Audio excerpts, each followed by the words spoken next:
What's the topic of this video? Why you should leave Dublin. Okay, so why you should leave Dublin. Alright, now I grew up in Dublin. I still live in Dublin. Um, but the thing is, when it comes to Dublin, South Dublin especially, there's a lot of wealth, materialism. I'm not a fan of that. I prefer nature. I prefer forests. I prefer beaches. I prefer fields, country roads. I prefer, small towns, close-knit communities. Um, yeah, that's why I want to go. That's where I want to go. Um, like where we live in South Dublin, there's so many people. It's just there's so much competition. Like I lived in Carrick Mines, and the people there were just so unrealistic. They're very snobby and very passive aggressive. I don't know why. I think that's something against me for being a runner. Now, was that because I wasn't famous, because I wasn't getting my photograph taken in newspapers, or I wasn't getting on the news or anything? Or was that because I wasn't, because they just hated runners in general? They thought it was a working class kind of sport for people who aren't good at any other sports? Because, running makes you skinny, and they prefer, rugby players, well built, muscular guys, which is a bit stupid. I don't know, but, one thing I've noticed is that it's a,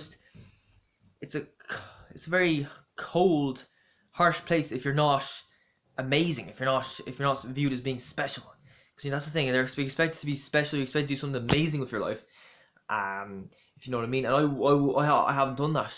Like I ran 15, 18 in the 5K, which is, most people would say is a good time, but for them they'd be like, oh sure, sure, the best guys in Ireland are running faster than that. Why can't you beat them, loser? You know what I mean? You're not getting on the newspaper. You're not very good, are you now? But I wouldn't say it to your face. They'll say it behind your back all day, if you know what I mean. But then again, I'm not sure exactly why they hated me for being a runner, because they never fucking said a word to me. They were just like, and it's difficult. I'd like to know the truth. But one thing I know is I don't want to live in those kind of areas. I don't want to live in an area where I'm expected to be amazing, because then you end up being put. You end up, if you try to fit into that kind of area, you'd end up putting yourself under so much pressure. You wouldn't enjoy life. You'd be like, right, why don't they like me for being Well, first of all, I don't know what the expectation is when it comes to my running. So, like, I'm really confused. Do I just quit running? Is that what they want? Or do they want me to, like, get on the newspapers, get famous? I don't know. Let's say I worked hard for years to become famous and win All Ireland, maybe run a Europeans and Olympics or something. And I did that after years of hard work. And then they say to me, oh, sure, why'd you bother doing that? Running's for losers. You should be a rugby player, you know? I don't know. So, anyway, that's why you should leave Dublin. Go to a more down to earth area, more relaxed way of life, more fields, trees, beaches if you're on the coast. Do you know what I mean? More friendly neighbors, less, more realistic expectations. And